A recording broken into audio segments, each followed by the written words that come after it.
بسم الله الرحمن الرحيم نحمده ونصلي على رسوله الكريم أما بعد فقد قال الله تعالى في القرآن المجيد والفرقان الحميد بعد أعوذ بالله من الشيطان الرجيم بسم الله الرحمن الرحيم سبحانك لا علم لنا إلا ما علمتنا إنك أنت العليم الحكيم اللهم رب اشرح لي صدري ويسر لي أمري واحلل عقدة من لساني يفقهوا قولي إن الله وملائكته يصلون على النبي يا أيها الذين آمنوا صلوا عليه وسلموا تسليما. Recite the Sharif. اللهم صل على سيدنا محمد وعلى آل سيدنا محمد وبارك وسلم. وجاء إخوة يوسف فدخلوا عليه فعرفهم وهم له منكرون. صدق الله مولانا العظيم وصدق رسوله النبي الكريم ونحن على ذلك لمن الشاهدين والشاكرين والحمد لله رب العالمين. We look at the verse 57 and 58 inshallah al-Aziz. So we find that now the brothers arrive in Misr, in Egypt. Things have changed, the Qur'an moves forward, it doesn't go through his whole life and what exactly happened. But the 7 good years have passed now, they've done whatever they needed to do, and now it's the 7 years of famine. And now that it is the 7 years of famine, people from all around are coming to Misr, to Yusuf alayhi salatu wasalam, who has now become king. He has become reigning authority. Allah Ta'ala has exalted him. So this just goes to show that with sabr, with patience, and especially with difficulty and hardship, Allah Ta'ala will grant you a good outcome. You might have to wait till Jannah, but you're guaranteed that the outcome will be very, very good, inshallah al-Aziz. The brothers are reading in the corner room. That's the third Jamaat. No one looked at the timetable. And Irfan Bhai's message yesterday. Either that or everyone was very hungry today after madrasa, picking the children up from madrasa, mashallah. So khair, we find that Yusuf alayhi salatu wasalam is now the king. He is fully in charge. His brothers come. وَجَاءَ إِخْوَةُ Yusuf. The brothers of Yusuf alayhi salatu wasalam arrived. They came. They got to Yusuf alayhi salatu wasalam. فَدَخَلُوا عَلَيْهِ. And when they entered into his presence, into his company, فَعَرَفَهُمْ. عَرَفَ يَعْرِف, to recognize. Arif, the name Arif is correct, not Arif. Especially how good you say it. Arif. It's Arif is one who has cognizance and knows who Allah subhanahu wa ta'ala is, someone who recognizes Allah subhanahu wa ta'ala. May Allah ta'ala make us all Arif billah, inshallah. So Arif, Ya'rifuhum, he recognized them. وَهُمْ لَهُ مُنْكِرُونَ. But they didn't recognize him. They left one small child. There's been many stories. I remember in my student days, my Ustad Muhammad Suleiman Mullah says about twins. They met after so many years, 30 odd years, 32 years. I remember reading a similar story. And you think to yourself, how did 2 siblings completely become so separate that they've only met up so much later on in life? And sometimes life, that's what happens. Sometimes husband and wife, they have twins, and then there's a breakdown in the marriage, and because of that, either parent takes one child, and then they're both living separate lives, maybe in different countries, and then eventually, when they grow up and know the truth, and they go out looking for their long-lost siblings. And you find this is how they get united. And we find that Sayyidina Yusuf alayhi salatu wasalam, according to historical narrations, in the region of 40 odd years, 40 odd years they haven't met. So when you saw someone 20 years ago and you see them now, forget that. You saw someone, you were in school with them, and 10 years later you meet up at a wedding. Who's this guy? He looks familiar, but now he's put on another 40 kilos also. I think, this guy looks familiar, but I'm not sure. But you find out, it is the same person that sits next to you in class. Maybe he's just had a good steak lifestyle. Alhamdulillah. Friday, Saturday was good, mashallah. It was just the barbecues, mashallah. It's barbecue season now. We must make shukr and not do anything in excess. Mustn't do anything in excess. Just don't invite anyone to a barbecue and give them cobs and rolls. Barbecue is what? Steaks, chops, chicken, meat. It's about meat, not about all the other things. You eat one cob, your stomach is full anyway. You have to eat the meat, You have to eat the meat. And besides, too much carbs, Hassan Bhai will tell you, is not good for you. That protein will be good for you. Inshallah. So, we find that Yusuf alayhi salam, he's recognized his brothers. Although it is not explicitly mentioned in the Qur'an, we find that Allah subhanahu wa ta'ala had, according to historical narrations, had sent wahi to Yusuf alayhi salam saying that, now you think about it, because many scholars have questioned why when Yusuf alayhi salam, when he was in the well, when he was a slave, when he was even brought into the minister's house, he was under restrictions there. So he didn't contact his father. But now, when he was released from prison, when he was invited by the king to become someone very, very important, why is it after that he did not contact his father? Those days, messenger boys used to travel by horse or whatever it was. They say when the Battle of Badr took place, Battle of Badr, at that time, it was approximately Badr to Medina Munawwara, approximately 125 kilometers, maybe approximately about 70 odd miles, 70, 80 miles. A horseman came flying in from Badr. And when he gets there to Medina Munawwara, as he's entering, Usman radiallahu ta'ala anh, he's dusting his hands from the soil after burying his wife. Who was his wife?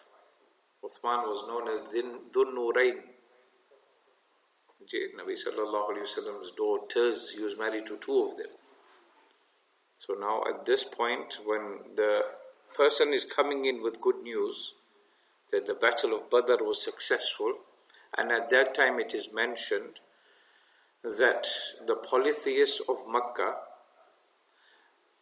when they threatened the Muslims, they said, your brothers, referring to the people of the book, could be the Christians or the Jews. The Christians and the Jews were together with the Muslims. The polytheists and the fire worshippers of Rome were also together. They said, you see how our brothers, the fire worshippers, they finished off your brothers, the people of the book.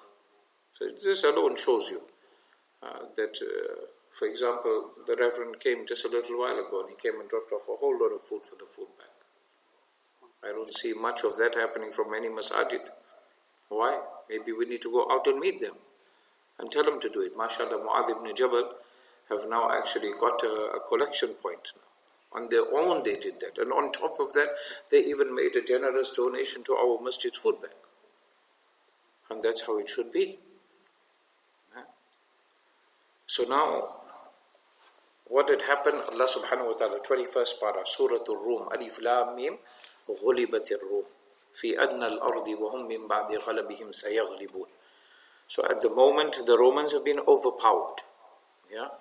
But Allah ta'ala says, don't worry, time will come, سَيَغْلِبُونَ, where the people of the book will become victorious again. And it did happen, because it is in the Qur'an. And it did happen that the people of the book, either Christians or Jews of the time, they were successful. And the Muslims were as brethren to them, and they became successful. So the victory for the people of the book and the victory for the Muslims at the time of Badr was at the same time. But it was at that very time, Nabi Kareem sallallahu alayhi wa sallam is in the battle of Badr, and here his daughter, Hazrat Ruqayya radiallahu ta'ala anha, passed away. And Uthman radiallahu ta'ala anhu wasn't there. In the battle of Badr, he was there burying his wife. He's just finished buried his wife. So can you imagine a mix of emotions? One side, extreme sadness, he's just lost his wife. My wife lost her auntie this morning. 5 o'clock this morning we were woken up by a call from South Africa. That call that we didn't want to hear. of a person that looked after my wife as a mother. Yet the beauty part was, she was married to my mother-in-law's brother. So she wasn't even family. She was married into my mother-in-law's family.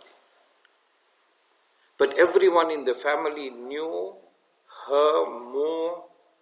So, for example, her husband was known through her, so her husband. They had some term, Indian term, how they relate, I won't lie to you, their house was very small, but their hearts were huge. Wallahi Ladim, their hearts were huge. I remember they struggled. They had a lot of difficulties financially, but in their hearts they were content. I remember going to their house, and my wife used to say, you see that shelter outside, that used to be the toilet. And that used to be the bathroom also, back in the days. They couldn't afford to have a toilet inside the house. If you had a toilet inside your house, you were rich, you were wealthy. Today, what do we think is rich and wealthy? A gold toilet? One that washes your bum for you? SubhanAllah. But I remember whenever we used to go there, she would remember who liked what, and accordingly she would make certain things. And she had no voice because of something that had happened many, many years ago. And she had gone for a lot of treatment, and over the past year, I think majority of her life she spent in hospital. Her janazah is probably finished now. Ameen, ameen. But she had a heart of gold. When we would go there sometimes just for the weekend, we would get there Friday after work, we would leave after madrasa, we would leave. We'd get there maybe 10, 11 o'clock at night. I wake up Fajr time, my wife and her are still busy talking. The whole weekend they'll both hardly sleep. And she would have had made a whole load of foods. And because of her husband, my wife's uncle, because he had cancer many years ago, they had given him a very short time to live, and he lived 7 years after that.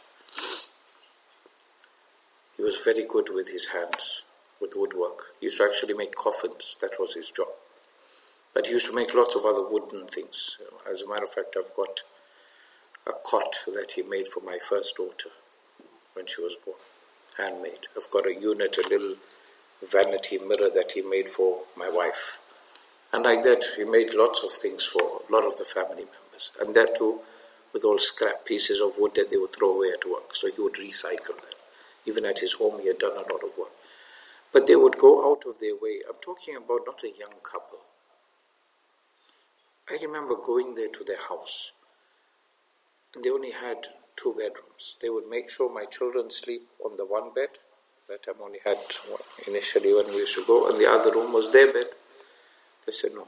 As it is, my wife and the auntie wouldn't sleep anyway. But they will still insist I go and sleep in the room. You know how awkward that was? They would get upset if you don't. They would genuinely be upset and unhappy with you if you don't go and sleep in that bed.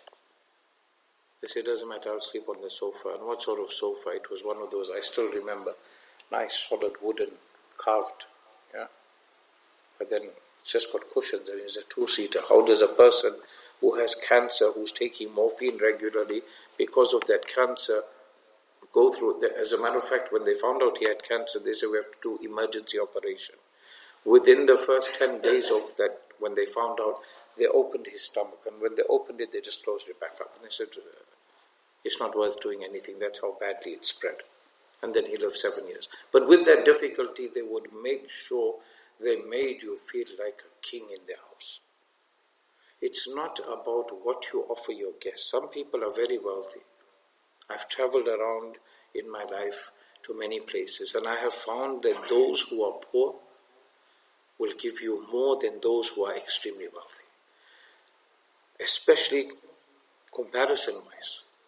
Because a poor man has maybe a tenner, and he'll spend most of that tenner, if not all of it, on you. Nothing against the wealthy people, but the wealthy person won't spend on you like that necessarily. Khair, we find that Nabi